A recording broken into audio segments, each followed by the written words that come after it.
মাটিগুলো ওই ওই গাছের মাটিগুলোকে কি? হ্যাঁ হ্যাঁ, গাছের মাটি ভেঙে যাবে, জল তুলে ভেঙে যাবে।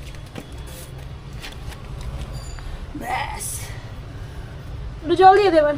জল দে। এখান থেকে মা আরো কেটে কেটে গাছ লাগিয়ে দেবে, গাছে দিয়ে কাটলে লাগানো যায় এগুলো। এই বেড়ে যাবে সব। এই পরিধি ঝোলা করে হয়ে যাবে, সব প্রতিদিন ঝোলা। করছে। তোমাদের টাইম তো দেখি এক ধরনের দিয়েছে না 3 ধরনের দিয়েছে।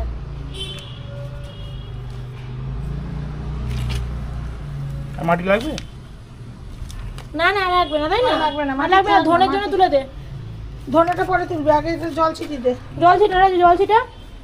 ওখানে এই মাটি তো। একটা উচ্ছে বেরিয়েছে, ওখানে একটু মাটি দিয়ে এরকম দেবো। করে? হ্যাঁ, ওখানে একটু মাটি দিয়ে দেবো, আমি টেনেছি একটা। ঠিক আছে? হ্যাঁ, আর হাত দেবো? ধুয়ে নে। মাটি দিয়ে। আর দেওয়া হয়ে যাচ্ছে আমার। থাকবে? হ্যাঁ তলায় তুলে লাগবে না, ঠিক আছে। এই বাবা, মাটি। তলায় মাটিগুলো লেগে গেল। করে দিচ্ছি। এটা কোথায় নেবে এটা? ছাদে রাখি এখন। ছাদে না, এটা তুমি তো বললে ওখানে রাখো। হ্যাঁ রাখবো তো। না। আচ্ছা।